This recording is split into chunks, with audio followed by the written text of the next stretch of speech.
So if you've got a container that's going to be tricky to water with a watering can, or you're going to go out for the day and you're probably not going to get a chance to water, or it could be a few days, then there's a really good solution. All you need is a drinks bottle, and I've sized this one up, and I've realised that essentially once I've cut the bit I need off of that and stuck it in the soil a bit, it's going to be perfect. So we're going to go with this.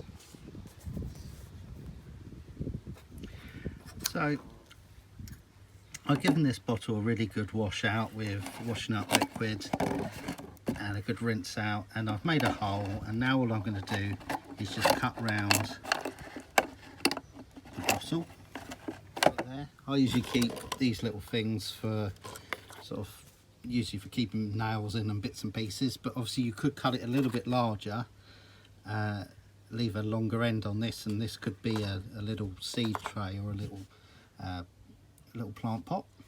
Now all I'm doing is placing it into the container where I know I can get a watering can into, and it's not disrupting any of the plants. That's why I deliberately left a gap in this one. I'm sort of just pushing it in. It's pretty good. Now what I like to do, in order to make sure that the bottle doesn't clog up and that you've got good drainage, is I've got a little bit of horticultural grit here.